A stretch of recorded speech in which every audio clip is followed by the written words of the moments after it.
العالمين الرحمن الرحيم مالك يوم الدين إياك نعبد وإياك نستعين اهدنا الصراط المستقيم صراط الذين أنعمت عليهم غير المغضوب عليهم ولا الضالين آمين. بسم الله الرحمن الرحيم.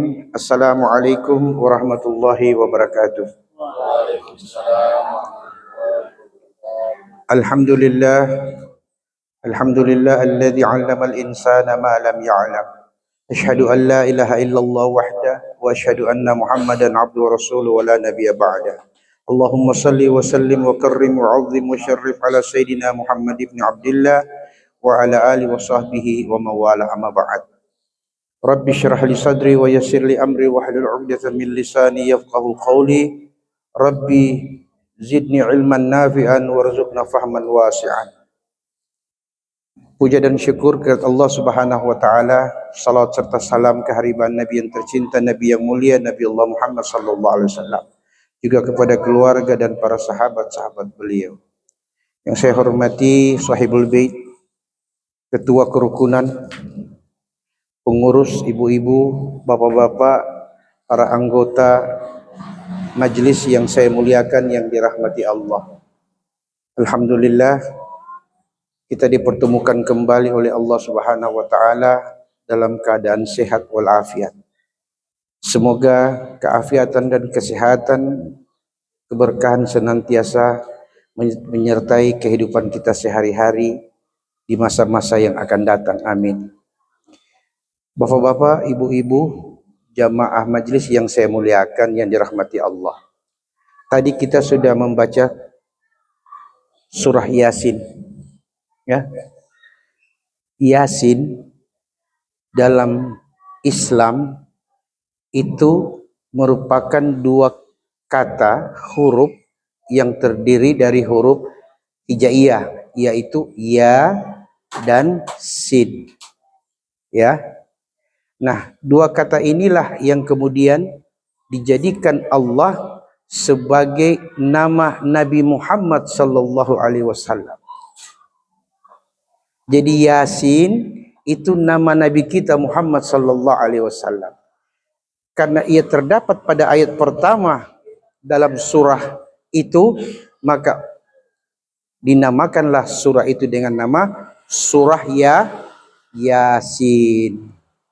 Coba ibu-ibu sering baca salawat, ada yang bunyinya bagaimana itu? Ya Nabi salam. Bagaimana ibu? Salatullah baru salamullah ala Yasin habibillah. Salawat dan salam kepada Yasin, kekasih Allah. Berarti Nabi Muhammad yang dimaksud. Jadi Yasin itu satu di antara 300 lebih nama Nabi Muhammad SAW. Nama Nabi Muhammad itu banyak. Ahmad, Mustafa, ya, Al-Amin, apalagi Yasin, ya, dan sebagainya. Nah, ini yang perlu pertama kita ketahui dulu. Yang kedua, apa keistimewaan surah Yasin? Pertama, dalam hadis dikatakan inna likulli syai'in qalban wa qalbul Qur'ana Yasin. Kata Nabi, segala sesuatu itu ada jantungnya. Oke, sedangkan jantung Al-Quran itu adalah Yasin. Ya, kalau pembuka Al-Quran, penghulu Al-Quran, suratul Fatihah. Kalau jantungnya Al-Quran, surah Yasin. Nah, kemudian dalam surah Yasin ini banyak menceritakan tentang peristiwa-peristiwa alam mahsyar. Peristiwa alam mahsyar. Banyak berkaitan dengan alam gaib. Contoh ini ya. Al-yawma nakhtim ala afwahihim wa tukallimuna aydihim wa tashhadu arjuluhum bima kanu yaksibun. Hari ini, maksudnya hari kiamat, mulutmu kami tutup, tanganmu berbicara, kakimu bersaksi. Kan itu peristiwa kiamat nanti, setelah manusia dibangkitkan. Kemudian karena dia banyak berbicara tentang alam gaib atau alam barzakh, ya, alam akhirat, makanya Nabi dalam sabdanya mengatakan, Iqra'u Yasin ala mautakum. Sering-seringlah kalian membaca Yasin bagi orang yang akan wafat di antara kalian. Bukan yang sudah wafat, Pak. Ibu, perhatikan ya. Bukan yang sudah wafat. Bisa dipahami ini? Jadi surah Yasin dibacakan kepada orang yang akan wafat, bukan yang sudah wafat. Kenapa begitu, Ustaz?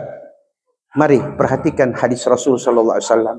Nabi mengatakan, Iqra'u Yasin ala mautakum fa innallaha yuhawwal bihi. Bacakan Yasin orang yang akan mati di antara kalian, karena berkahnya surat Yasin akan meringankan sakratul maut orang yang akan mati. Bisa dipahami ini? Satu, para ulama juga mendefinisikan Yasin ala kulli niyatin salihah. Bacaan surah Yasin tergantung niat baik yang Anda niatkan. Contoh, ibu-ibu punya hajat yang baik. Oke, ingin Allah kabulkan, maka ambil berkahnya surah Yasin. Baca surah Yasin sesuai dengan apa yang Anda niatkan, maka Allah akan mudahkan urusan yang sulit. Jadi orang ini kalau sudah baca Yasin semua mati. Padahal orang sakit, walaupun cuma sakit yang katakanlah sakit sedang-sedang, bacakan Yasin dengan niat semoga asy-syifa bi barakati Yasin, semoga kesembuhan dengan berkahnya surah Yasin. Jadi surah Yasin ini dibaca tergantung niat yang baik. Orang karena sudah jadi umum, nanti orang mau mati dengan orang setengah mati baru baca Yasin. Akhirnya populer, orang jadi takut baca Yasin kalau sakit. Padahal Yasin ketika dibacakan, tujuan orang membacakan cuma dua. Ya Allah, bila umurnya panjang, maka sembuhkan ia dari derita sakitnya. Namun ya Allah, sekiranya ini asbab lahirnya kematian, maka permudah kematiannya. Kan itu. Itu fadilah daripada surah Yasin. Berikut kita lanjut. Ketika Allah mengatakan dalam Quran surat Yasin pada ayat pertama, Yasin. Baru ayat kedua, ya Yasin, demi Al-Quran yang Al-Hakim, yang bijaksana. Ayat ketiga, ya sesungguhnya engkau Muhammad salah seorang daripada Rasul-Rasul Allah. Berarti Yasin yang dia maksud.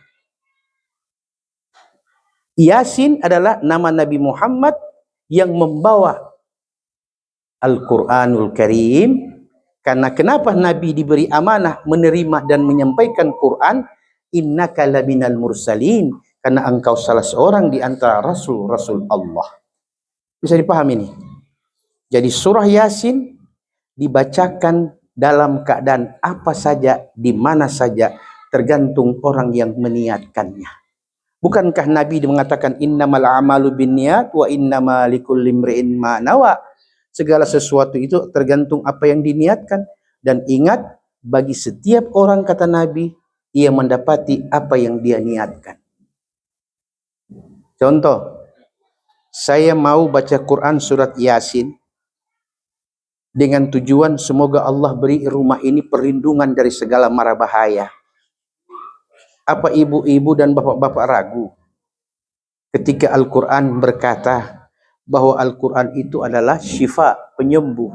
Al-Quran itu adalah petunjuk. Al-Quran itu adalah penolong dan sebagainya. Nah, itu sebabnya sebagai umat Islam kita harus paham Al-Quran 30 juz dibahagi 114 surah. Setiap surah tidak sama panjang pendeknya. Surah terpanjang dalam Al-Quran apa namanya, Ibu? Al-Baqarah. Berapa ayatnya? 286. Ada yang mengatakan 287. Oke. Kemudian surah paling pendek surah apa namanya? Ya. Al-Kautsar. Yang paling pendek. Ya. Paling panjang apa? Paling panjang Al-Kautsar, paling pendek Al-Baqarah. Oh. Kasih jelas. Surah paling panjang berapa? Al-Baqarah. Surah paling pendek Al-Kautsar. Yang pertama turun kepada Nabi surah apa? Surah Al-Alaq. Iqra. Kalau orang siapa lebih dulu harus pertama. Quran tidak. Surah Al-Alaq itu ditaruh pada juz ke-30. Oke? Mestinya urutan turunnya kan begitu. Al-Alaq dulu, baru sesudah itu surah-surah yang turun sesudah surah itu.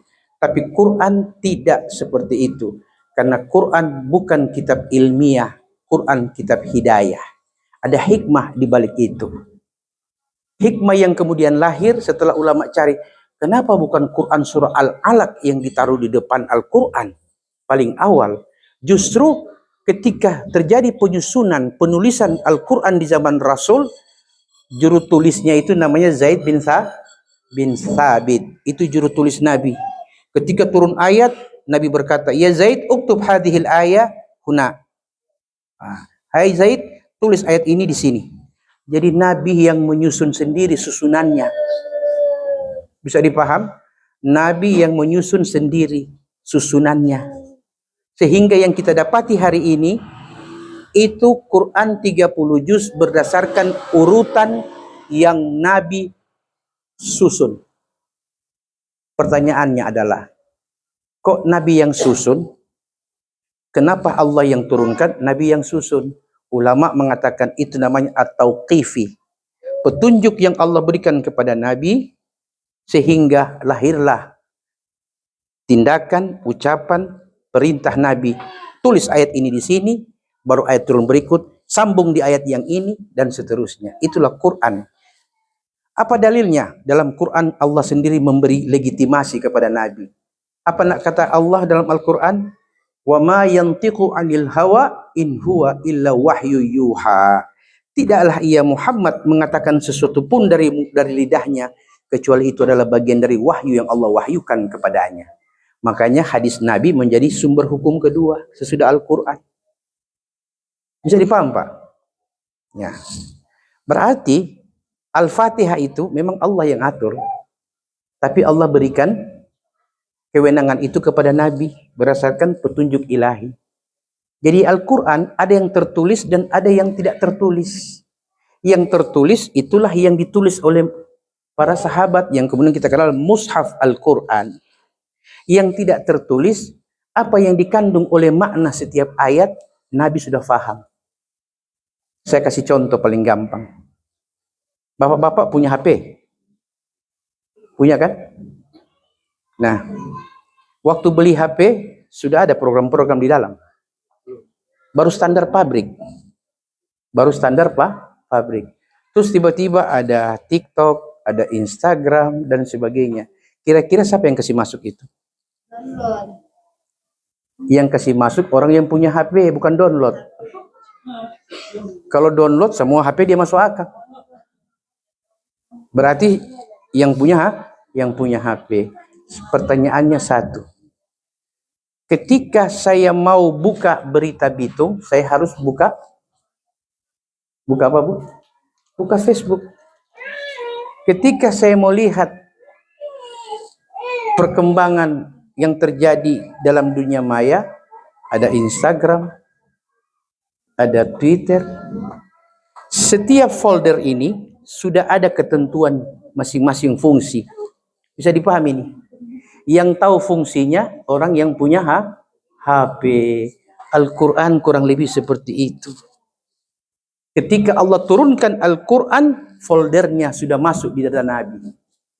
Tinggal Nabi yang mau menjelaskan ketika ada permasalahan atau ada pertanyaan. Ya Rasul, ya Muhammad, akhbirni an hada. Hai Muhammad, hai Rasul, apa yang dimaksud dengan ini? Contoh. Dalam Al-Quran ada satu ayat ya yang berbunyi begini.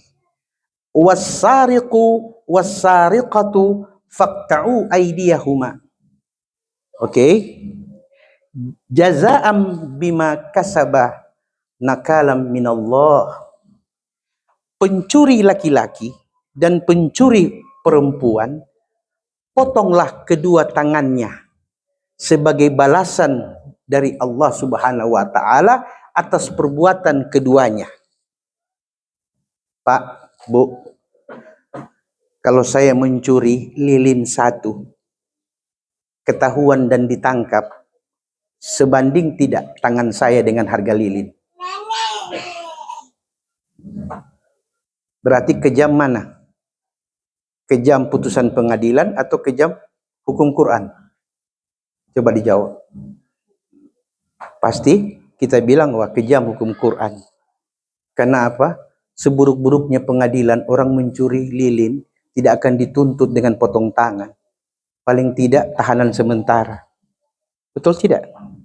Berarti Allah ini maha kejam, maha sadis. Dan begitu, padahal dia bilang Allah Ar-Rahman Ar-Rahim Al-Wadud. Nah, mari kita lihat. Makanya kita butuh ulama. Ulama lah yang akan memberikan penjelasan seperti apa dan bagaimana hikmah yang ada di balik perintah dan larangan Al-Quran. Jadi ketika turun ayat ini, foldernya sudah ada sama Nabi. Malaikat Jibril bawa itu ayat, dia tidak pernah bilang pada Nabi, ini ayat bermaksud begini ya. Tidak. Sebagaimana lafadznya dari Lauhil Mahfud, seperti itu pula, tidak ditambah dan tidak dikurang walaupun cuma satu huruf. Itu yang disampaikan Jibril. Ya, wasariqu wasariqatu faqta'u aydiyahuma. Oke. Ada huruf waw di situ. Dan pencuri laki-laki dan pencuri perempuan, potonglah tangan keduanya bila melakukan pencurian sebagai balasan hukuman dari Allah Subhanahu wa taala. Orang berpikir lilin tak sebanding dengan sebuah tangan. Maka butuh penjelasan yang lebih konkret yang menjelaskan berapakah nilai curian baru pantas untuk mendapat hukuman potong tangan. Maka lahirlah ucapan Nabi menjelaskan tentang ayat tadi itu. Apa kata Nabi? La tuqta yadu sariq illa fi rub'in dinarin fasa'idan, rawahul Bukhari wa Muslim. Tidak boleh kalian memotong tangan seorang pencuri sebelum nilai curiannya telah mencapai 1/4 dinar emas. Oke. 1/4 dinar emas. Sekarang pertanyaannya, berapakah nilai 1/4 dinar emas itu dengan zaman sekarang? Oke, para ulama mengatakan tidak jauh berbeda. 1 dinar emas ditakar dengan ukuran nilai uang hari ini 2,2 juta. 1 dinar emas 2,2 juta rupiah. Berarti kalau 1/4 500 berapa? 550 rupiah. Oke, mari kita orang lihat. Apa masih wajar 550 ribu dengan tangan ini? Tidak kan? Nah, mari kita lihat. Nilai zaman Nabi, katakan 550 ribu 1/4 dinar. Mari kita ukur. Waktu tahun 80 orang pedoi 1.000 berapa DP nilai? Tahun 80. Boleh tidak tahun 80 bawa doi 1.000 pi pasar? Cukup tidak? Lebih lagi. Sekarang coba ibu bawa 1.000 pergi di pasar, cuma sampai tempat parkir. So habis. Kan dia punya apa? Jumlahnya kan tidak beda. 1.000 tahun 80 dengan 1.000 tahun 2025 kan sama jumlahnya. Tetap 1.000. Tapi nilainya ya 550 ribu rupiah 1.500 tahun yang silam. Bandingkan dengan ukuran sekarang. Bapak Ibu bisa bandingkan dengan ukuran sekarang. Kira-kira berapa nilainya? Ratusan juta. So pantas tidak? Tangan dipotong. Itulah hikmah mengapa kita butuh hadis Rasul yang sahih untuk memahami Quran dengan baik. Bukan seperti yang lagi gembar-gembor sekarang. Oh tidak, kita harus kembali langsung kepada Al-Quran. Silahkan. Yang penting Anda tahu apa foldernya Al-Quran yang saya jelaskan tadi. Dan satu-satunya yang tahu folder itu hanya Nabi Muhammad SAW. Betul tidak? Berikut. Dalam Al-Quran ada 3 aspek hukum secara garis besar. Saya sengaja itu menyinggung tentang Al-Quran karena sekarang ini banyak orang otak-atik Al-Quran. Padahal pengetahuan tentang Al-Quran itu jauh daripada apa yang semestinya. Al-Quran dibahagi 3 aspek secara garis besar. Yang pertama, Al-Quran sepertiganya berbicara tentang akidah. Yang sepertiga lagi berbicara tentang akhlak. Yang sepertiga lagi berbicara tentang muamalah syariah. Jadi cuma terbagi 3 Quran secara besar. Ketika Quran berbicara tentang akidah, berarti dia berbicara tentang iman. Anda percaya tidak Allah Subhanahu wa taala? Percaya Ustadz. Anda yakin bahwa ada namanya alam barzakh? Tambah diam dia. Di penjawaban yang akal-akal, kan biar Ustadz belum pernah ke sana. Jadi belum ada jawaban pasti soal alam barzakh. Apa Anda percaya adanya hari alam berbangkit yaumul qiyamah? Orang kan belum kiamat, Ustadz. Apa Anda percaya ada namanya sakratul maut? Ustadz yang kita kan masih ada hidup, belum mati. Semua bila dipadukan, dibenturkan dengan akal, itu jawabannya akan lahir. Makanya perlu sepertiga Quran menjelaskan tentang iman. Dzalikal kitabu la raiba fihi hudan lil muttaqin. Itulah Al-Quran yang tidak ada keraguan-raguan di dalamnya. Karena dia adalah kitab petunjuk hanya untuk orang bertakwa, bukan untuk orang muslim. Paham? Jadi kalau Anda ingin mendapatkan hidayah Al-Quran, bertakwa dulu. Ikuti aturan dan larangan Al-Quran. Baru Anda bisa mendapatkan Al-Quran sebagai kitab hidayah. Bisa dipahami, Bu? Jadi kalau Quran bilang puasa, puasa. Quran bilang amanah, amanah. Quran bilang jujur, jujur. Quran bilang ibadah, ibadah. Quran bilang sedekah, sedekah. Ikuti dulu. Baru Anda dapati Al-Quran itu sebagai kitab hidayah. Apa itu? Dengan Anda bertakwa, sudah itulah kebaikan dan kebenaran. Dzalikal kitab. Ya. Baru apa pada ayat berikut, ayat ketiga? Alladzina yu'minuna bil ghaib. Itulah mereka orang-orang yang percaya dengan al-ghaib. Apa itu al-ghaib? Allah gaib. Malaikat gaib. Sidratil muntaha gaib. An-nar wal jannah, neraka dan surga gaib. Semua itu gaib. Jadi untuk meyakininya kita tidak butuh akal. Tapi Allah butuh iman. Maka sepertiga Quran berbicara tentang alam akhirat, alam barzakh, alam gaib, malaikat dan sebagainya. Bisa dipahami ini?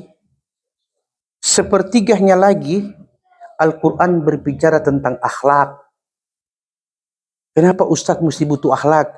Karena sekarang banyak orang pintar tapi tidak punya akhlak, apalagi etika.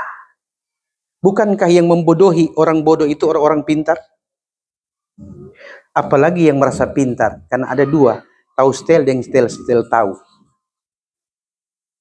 Jadi kepintaran tidak mengantarkan orang menjadi baik, kecuali ada nilai-nilai baik di hatinya, niatnya. Saya kasih contoh. Yang paling banyak ditangkap korupsi, orang yang basuh sapu jalan atau orang yang sarjananya sampai 8 kali? Iya. Yang bodoh mana? Yang tukang bersapu jalan atau yang sarjana? Iya. Yang punya peluang berbuat kejahatan, yang bersapu jalan atau yang sarjana? Nah, apa bedanya? Apa bedanya? Bedanya cuma satu, kesempatan. Yang sapu jalan dapat kesempatan untuk korupsi. Oke, sedangkan yang sekolah punya kesempatan. Kenapa yang sekolah punya kesempatan? Karena orang sekarang menghargai pendidikan makin tinggi, makin bagus posisi. Maka makin bagus dia punya kesempatan. Nah, perlu agama. Agama ini turun menuntun yang di jalan dan membimbing yang berulang-ulang kali sarjana. Supaya menjadi al-muhsinin, orang yang mau berbuat kebaikan. Oh, boleh ini bukan kita pihak. Dia tidak ambil. Ini hak orang-orang yang ada di bawah saya. Dia tidak korupsi dan sebagainya. Ini maksudnya agama. Ini maksudnya Al-Quran sepertiga berbicara tentang akhlak. Jadi sekarang bukan berapa banyak pendidikan yang orang dapat, seberapa sering orang hadir di masjid, berapa sering orang terlibat sebagai pengurus, bukan. Agama tidak mengatur orang harus menjadi seperti itu, tapi agama mengatur bagaimana orang-orang seperti itu menjadi orang-orang yang menjadi ibadur rahman, hamba-hambanya Allah. Karena ingat, Anda dan saya dan semua ada namanya waktu kita berbuat dan ada waktunya kita berakhir. Orang hanya berpikir kesempatan untuk dia berbuat, tapi tidak pernah berpikir bahwa suatu saat waktu akan berakhir. Betul tidak? Jadi sepertiga tadi. Sepertiga yang terakhir berkaitan dengan syariah, hukum. Sepertiga itu isi kandungan Al-Quran itu hukum, Bu. Ya, contoh. Tadi saya sebutkan. Tadi pencuri laki-laki dan pencuri perempuan. Tapi kalau urusan goda-menggoda sampai berbuat zina, Quran mendahulukan perempuan dulu baru laki-laki. Kalau curi-mencuri, laki-laki dulu baru perempuan. Contoh, mencuri. Wasariqu wasariqatu faqta'u aydiyahuma. Pencuri laki-laki dan pencuri perempuan. Oke, potong tangan keduanya. Tapi kalau sudah berzina, Quran tidak menyebut laki-laki. Az-zaniyatu waz-zani fajlidu kulla wahidin minhuma mi'ata jaldah. Penzina perempuan dan penzina laki-laki bila ketahuan, kedapatan, cambuk mereka 100 kali kalau belum pernah kawin. Tapi kalau sudah pernah kawin, al-muhsan, tanam separuh badannya, tinggal kepalanya dan dilempari batu sampai mati. Coba. Wah, sadis sekali ini. Sadis sekali. Anda jangan melihat caranya, tapi lihat dampaknya. Kalau cuma melihat cara, kejam. Tapi kalau melihat dampak yang dia timbulkan, bagaimana? Oke? Keturunan jadi tidak jelas. Aib menyebar di mana-mana. Sampai anak yang lahir pun harus menanggung malu sepanjang hidupnya. Mana Anda pilih? Hidup tak beruang, tapi bermartabat. Atau bermartabat, atau berlimpah harta, tapi tidak bermartabat. Pilih yang mana?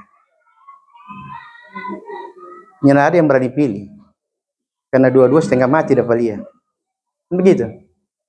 Jadi, Quran berbicara tentang 3 aspek. Pertama, akidah sepertiga. Kedua, sepertiganya lagi berbicara tentang akhlak. Yang ketiga, sepertiga akhir berbicara tentang muamalah, hukum-hukum agama. Jadi tadi waktu di Manado di Masjid Al-Abrar, saya sampaikan tentang hukum ihdad bagi wanita karir. Ihdad, orang cuma tahu iddah, masa iddah. Ternyata wanita itu juga ada masa ihdad namanya, Pak. Mau saya jelaskan? Nggak usah makan. Bicara-bicara terus sampai lat. Wanita, ini cuma contoh Pak ya, supaya orang paham. Karena segala sesuatu itu pasti ada aturan. Wanita yang dicerai ada 2 status. Ada disebut cerai mati dan ada cerai setengah mati.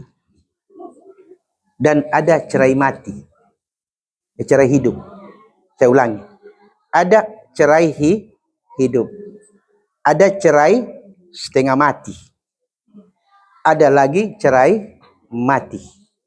Ustadz, so banyak itu kita dengar ceramah, baru ini kita dengar ada cerai setengah mati. Yang bagaimana itu? Itu cuma saya punya istilah. Orang yang disebut cerai hidup, oke, yaitu perceraian karena tidak lagi sejalan antara suami dan istri. Karena banyak faktor. Bisa karena faktor orang tua penyebabnya, bisa karena faktor saudara, bisa karena faktor ekonomi, bisa karena faktor anak, bisa juga karena faktor selingkuh, bisa juga karena faktor birman. Banyak faktor. Perceraian bisa terjadi. Oke lah, kita tidak berbicara tentang faktor penyebabnya. Yang kita bicara tentang perceraian. Seorang laki-laki diberi hak, namanya hak talak. Dan wanita tidak diberi hak talak. Ingat baik-baik. Tapi Allah Maha Adil. Yang boleh menceraikan istri hanya suami. Istri tidak boleh menceraikan suami. Tapi Allah ganti dengan khulu namanya. Wanita punya hak menuntut agar diceraikan dari suami yang zalim. Caranya, datang kepada kantor pengadilan agama, gunakan hak khulu, maka hakim akan menjatuhkan talak bagi perempuan itu, walaupun suaminya tidak setuju. Hak khulu namanya. Khulu dalam bahasa Arab itu artinya melepas pakaian.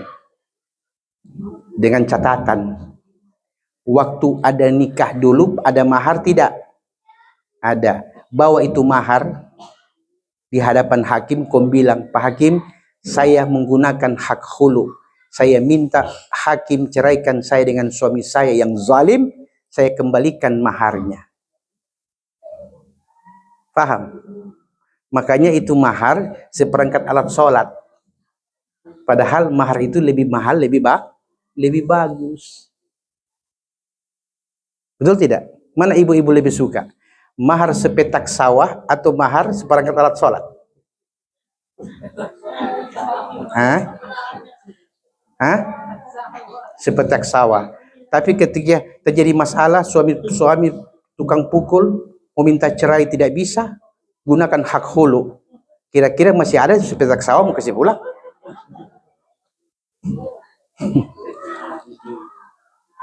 Ini hikmah. Ini hikmah. Ya. Jadi selama ini orang cuma tahu, oh suami talak, istri punya. Cuma istilahnya berbeda, caranya juga berbeda. Jadi saya tidak mau ceraikan saya punya istri, tapi istri saya mau minta supaya diceraikan. Tidak ada alasan untuk ini. Istri saya datang ke pengadilan, kembalikan maharnya, seperangkat alat sholat. Pak Hakim, saya minta dijatuhkan talak. Hak hulu saya gunakan. Hakim tidak boleh menolak. Selama bukti-bukti yang memberatkan suami tadi, hakim wajib memutuskan pernikahannya suami istri tadi. Dalam hukum Islam seperti itu. Berikut. Ihdad. Ihdad. Dia pakai 2D. Bukan pakai T di akhir. Kalau ihdad beda ya. Ihdad. I, H, D, A, D ya. Ihdad.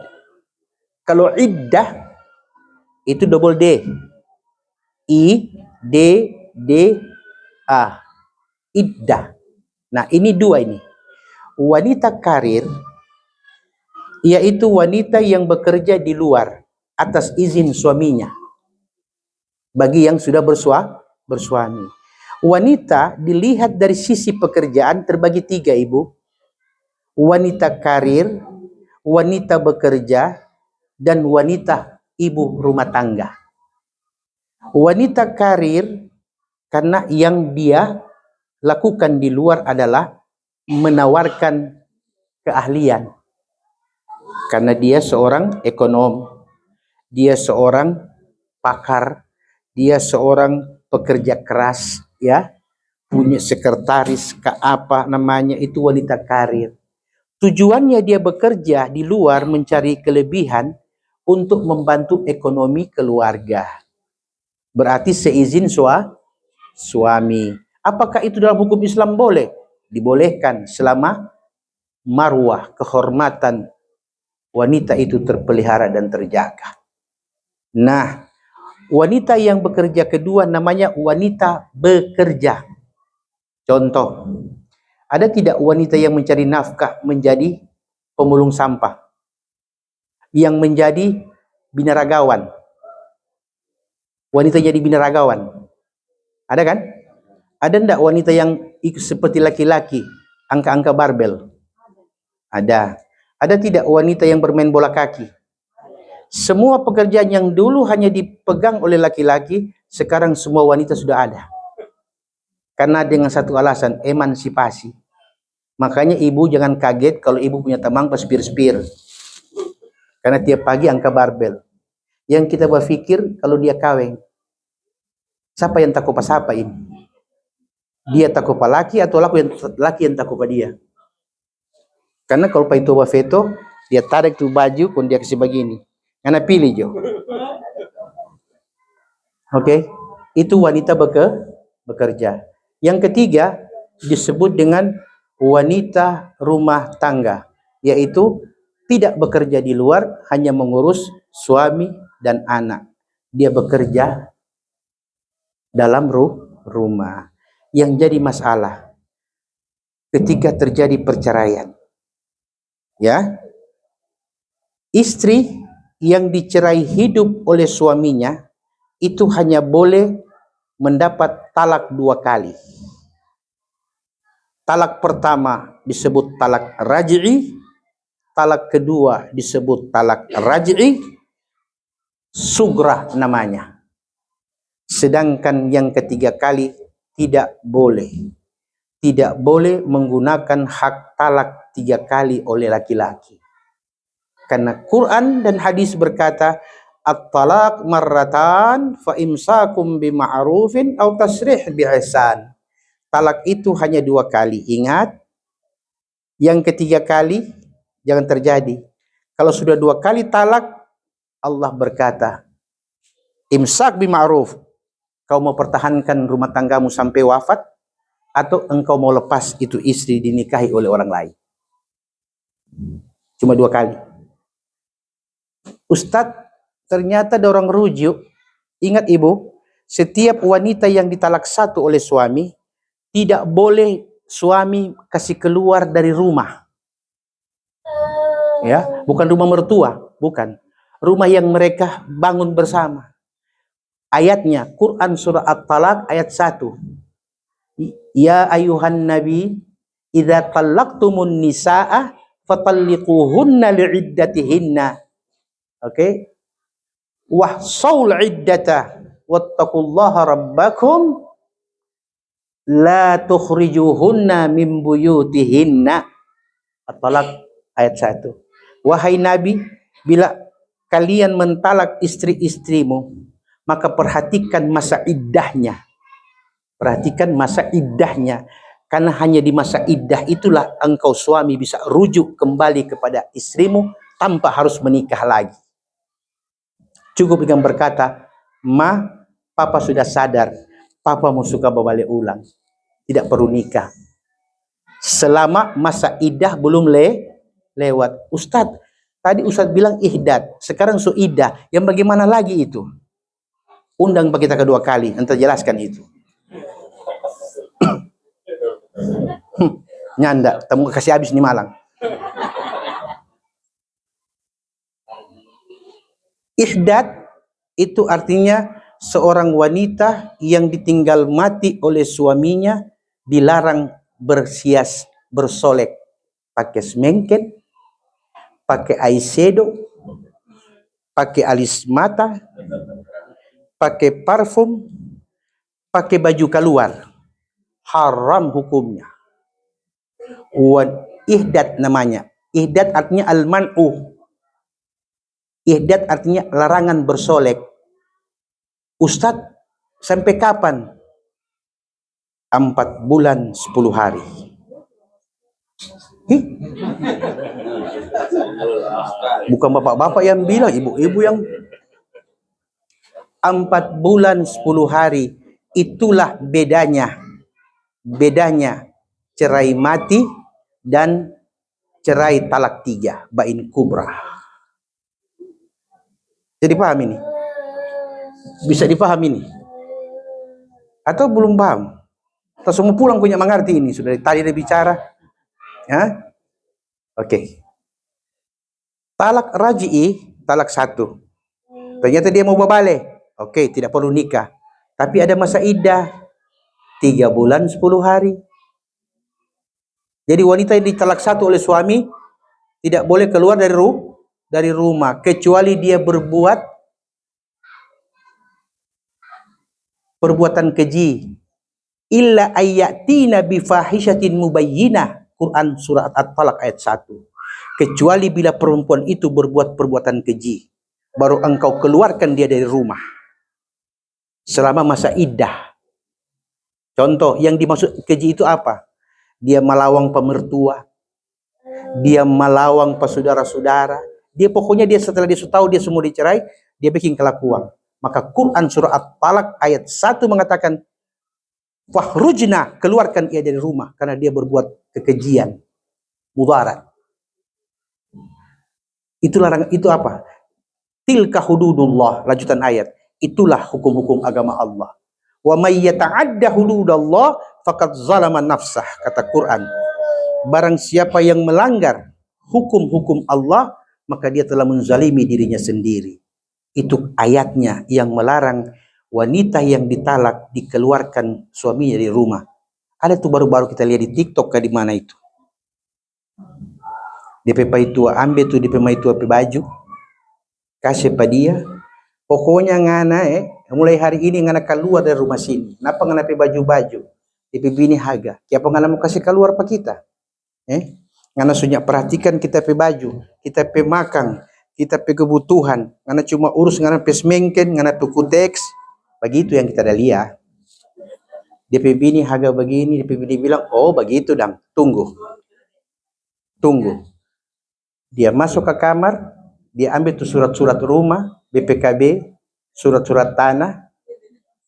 Kong, dia bilang pada pelaki, ini surat rumah ini siapa nama?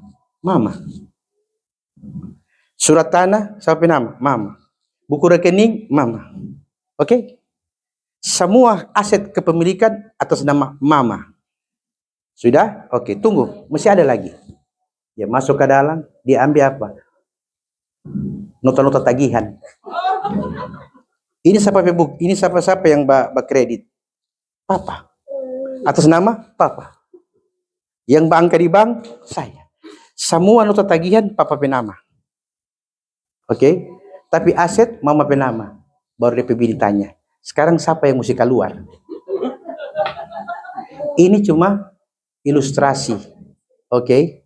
Artinya mengajari wanita itu untuk jangan menguasai dan mendidik suami jangan terlalu bodoh. Pintar-pintarlah berumah tangga. Oke? Karena apa? Hubungan suami istri tidak ada jaminan kecuali kedua-duanya saleh dan salehah.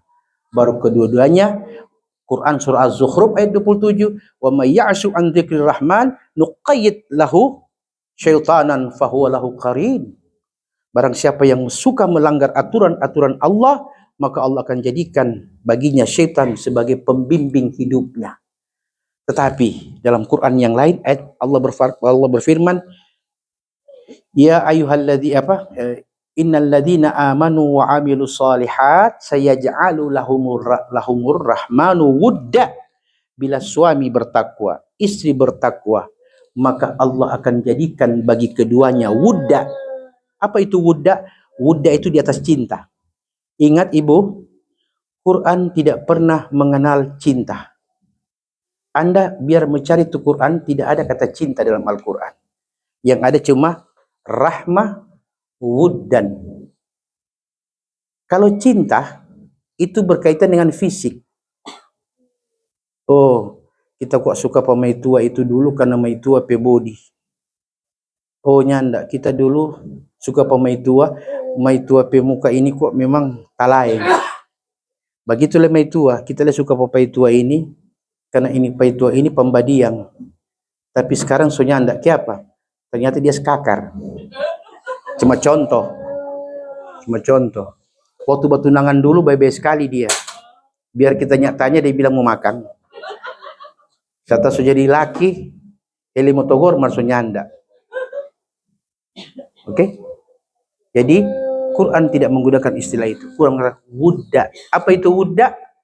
Yaitu perasaan merasa saling memberi manfaat. Ibu, kalau ibu marah palaki, jangan ingat tuh kesalahan yang dia buat saat itu. Ini pai tua ini kita ada dapat SMS. Sudah, itu yang 22 tahun so habis. Itu suami ada kasih makan, ada kasih baju, ada antar pi di mana, so habis. Hanya dengan SMS satu yang nilainya cuma 200 perak. Merusak 22 tahun. Suami juga begitu. Kalau melihat istri begini, oke, berprasangka baiklah dulu. Sampai ada bukti-bukti yang nyata, baru menggunakan haknya sebagai suami. Rumah tangga yang melihat seperti itu, berarti rumah tangga yang ada wudda, bukan hubban, cinta. Bisa dipaham? Pernah lihat ibu-ibu? Pagi-pagi hari, omak dan opak berjalan 2 orang bergandeng. Satu pakai diki-diki, satu hela-hela kaki. Pernah lihat? So tua-tua. Kira-kira ada cinta lepas dua itu? Tidak. Yang ada lebih tinggi dari wuddan. Apa itu? Rahmah. Sudah kasih sayang. Kita mau lihat kita bini 70. Kita bini lihat apa kita 75. Mata dulu yang berbinar-binar. Oke. Sekarang so bakeker. Siapa ini? Tidak ada lagi fisik yang bisa menambah rasa cinta. Tidak ada lagi. Yang ada hanya apa? 56 tahun saya dan engkau menikah. Suka dan duka kita lewati. Yang suka engkau di sampingku, dan dikala duka engkau tak pernah meninggalkanku. Yang ada adalah rahmah, bukan lagi wudda, apalagi cinta. Cinta itu cuma modal pengantar, ibu. Pengantar menuju apa? Menuju sakinah, mawaddah, warahmah. Bisa dipahami ini? Pokoknya kita mau ajar terus ini. Baru jam 9, terserah. Kasih berhenti, Joko mau kasih berhenti. Terakhir, ketika talak, kembali ke talak tadi. Suami menjatuhkan talak, ingat, tidak boleh talak dijatuhkan kepada istri yang sedang haid. Tidak boleh. Harus dalam keadaan suci. Dan disaksikan oleh 2 orang laki-laki, atau tidak 4 orang laki-laki. Baru sah dianggap talaknya. Dan harus ada kalimat-kalimat talak yang diterima oleh syariah. Apa itu? Aku lepaskan engkau dariku. Berarti cerai maksud. Pulanglah engkau ke rumah orang tuamu. Itu juga masuk talak. Aku mentalakmu hari ini dengan talak 1. Ucapan sareh jelas. Tapi kalau usah kuliah mengintas sunyak sanang pangana. Beki juga pangana pekalakuang. Itu tidak masuk talak. Atau yang sebaliknya. Tidak berniat talak tapi jatuh hukum zihar. Ada duduk 2 orang laki bini di sofa bawa unit televisi.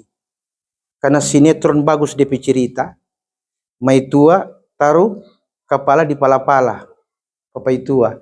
Kompai tua sapu-sapu mai tua pe rambu. Tampak sadar pai tua bicara. Mama pe rambu indah pa ingat kita pe mama pe rambu. Jatuh hukum zihar. Haram untuk tidur bersama lagi.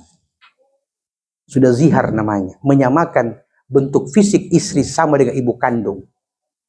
Ya Ustadz, kok bagaimana ini? So boleh dan orang mau apa-apa? So boleh bawa kuliah jo. Oh tidak begitu ibu. Makanya perlu hukum Islam. Apa itu? Harus bayar kafarat, bayar denda. kalau untuk ingin bersama-sama lagi. Apa itu denda? Memberi makan 10 orang fakir miskin. Itu kafarat yamin namanya, kafarat zihar, sumpah. Dan itu ada aturan-aturannya banyak. Nah, tidak boleh mentalak istri dalam keadaan haid. Harus dalam keadaan suci. Talak pertama, sebelum masa iddah, suami boleh kembali tanpa harus nikah. Tapi kalau sudah lewat 3 bulan 10 hari, mesti nikah ulang. Itu talak, itu cerai hidup. Ternyata dia kumpul, baku ambil lagi bakalai. Cerai lagi, talak 2 jatuh. Talak 2, hati-hati. Jangan ngoni baku bale, kau ngana bikin talak 3. Kalau sudah talak 3, hukumnya namanya talak bain kubra. Talak besar namanya. Ustadz, kita sudah jatuh talak 3 pakai TP istri. Sekarang kita kasihan dan dia sadar, semua suka baku bale. Oh, tidak boleh. Kecuali si wanita tadi dilamar dan dinikahi oleh laki-laki lain, kemudian entah bagaimana domba cere. Tidak boleh direkayasa. Oh, ngana kawin juga dia nanti kita pokoknya kasih ini ngana kawin. Kok habis itu ngana cere pada dia. Kemudian kita mau balik ulang. Di hadapan manusia Anda bisa rekayasa, tapi Allah yang atur hukum, Allah yang tahu. Nah, caranya bagaimana? Dia dikawini oleh laki-laki lain, tapi dengan satu syarat. DP suami kedua harus bisa tidur dengannya dalam keadaan normal. Maksudnya Ustadz, begini. Di zaman Rasul pernah terkejadian. Oke? Seorang wanita mengadu kepada Nabi, yang mana dia sudah ditalak 3 oleh suaminya. Suami pertama namanya Rifa'ah. DP suami kedua namanya Abu Rahman. Si perempuan datang, ya Rasulullah, ini ternyata ini Abu Rahman, ini laki kedua ini, dia seperti ujung kain. Impoten maksudnya. Lombo. Dia, ya Rasulullah, dia ini ternyata seperti ujung kain. Rasulullah paham. Berarti Rifa ini biasa talak 3 tapi luar biasa rupanya. Apa Nabi bilang kepada si wanita tadi? Aturidina an tarji'i ila Rifa? La. Hatta tadzuki usailatak wa yadzuka usailataki. Kenapa? Karena Abu Rahman impoten. Sampai engkau suka kembali dengan Rifa? Tidak boleh. Sebelum Abu Rahman merasakan madumu dan engkau merasakan madunya Abu Rahman, baru dia cerai, baru boleh engkau nikah dengan Rifa'ah. Itu namanya hukum kawin Cina buta. Bisa dipahami nih Bu? Berarti berat kan? Nah, hukum wanita yang ditalak bain kubra, yang 3 kali talak ini, sama dengan hukumnya wanita yang cerai mati, ditinggal mati oleh suami. Sama. Apa samanya? Samanya adalah bahwa berlaku masa ihdad dan berlaku masa iddah. Ihdad tidak boleh bersolek selama 40 hari, 4 bulan, 10 hari. Karena cerai mati dan cerai talak bain kubra, talak 3 tadi. Tapi Ustadz, masalahnya saya wanita karir. Kalau kita nak keluar, tapi anak makan apa dong? Kita kan mesti bekerja. Bagi wanita karir, kan sudah dijelaskan tadi, ada 3. Ya, wanita rumah tangga, wanita bekerja, dan wanita karir. Wanita karir dibagi 2, Ibu. Ada karir yang membutuhkan penampilan. Ada wanita karir yang tidak butuh penampilan. Seperti pengacara, dokter, ya, apoteker. Orang tidak butuh make up, tidak butuh. Betul tidak? Atau perias mayat. Atau penulis buku. Mereka tidak butuh itu namanya. Karena mereka tidak bersentuhan dengan publik. Tapi kalau seperti sekretaris, ya, wanita karir orang kantoran dan sebagainya, mereka berurusan dengan publik. Jadi perlu penampilan yang sesuai Islami. Nah, pertanyaannya adalah, apakah sama wanita yang tidak butuh hiasan dan wanita yang pekerjaannya menuntut perlu ada penampilan? Maka ulama mengatakan, bagi yang tidak membutuhkan penampilan, maka berlaku 100% hukum ihdad baginya. 4 bulan 10 hari tidak boleh bersolek. Tapi bagi wanita yang membutuhkan seperti apa tadi itu artis dan sebagainya, maka mereka tetap berlaku hukum ihdat minimal 3 hari. Selepas 3 hari boleh dia berpakaian, berhias diri. Itu ihdat namanya. Sedangkan iddah itu beda. Iddah larangan keluar rumah. Selama 3 bulan 10 hari, seorang wanita yang diceraikan atau yang ditinggal mati oleh suami tidak boleh keluar rumah di malam hari kecuali di siang hari. Oke? Sedangkan wanita talak 1, talak 2, itu dia boleh berhias. Karena dia bukan cerai mati, bukan talak bain kubra. Dia boleh berhias dengan catatan. Kata ulama, dia berhias dengan maksud untuk menggoda suaminya. Supaya suaminya tertarik ulang untuk rujuk dengan dia. Bukan untuk laki-laki lain. Ya toh? Nah, itu bagi talak 1, talak 2. Tapi talak 3 berlaku sama dengan orang yang mati suaminya. 4 bulan 10 hari. Dengan catatan bila dia membutuhkan penampilan, maka 3 hari minimal dia berduka dengan tidak bersolek. Sudah itu dia boleh bersolek. Inilah hukum-hukum agama Islam yang akhir-akhir ini sudah banyak orang mulai tidak faham. Orang mulai mengikuti hal-hal yang pada umumnya tidak mengantarkan keberkahan, apalagi kemaslahatan. Bisa dipahami, Bu? Pak? Saya pikir cukup saya seperti itu. Mau ada pertanyaan tapi sudah lat. Terima kasih banyak. Wabillahi taufiq wal hidayah. Assalamualaikum warahmatullahi wabarakatuh.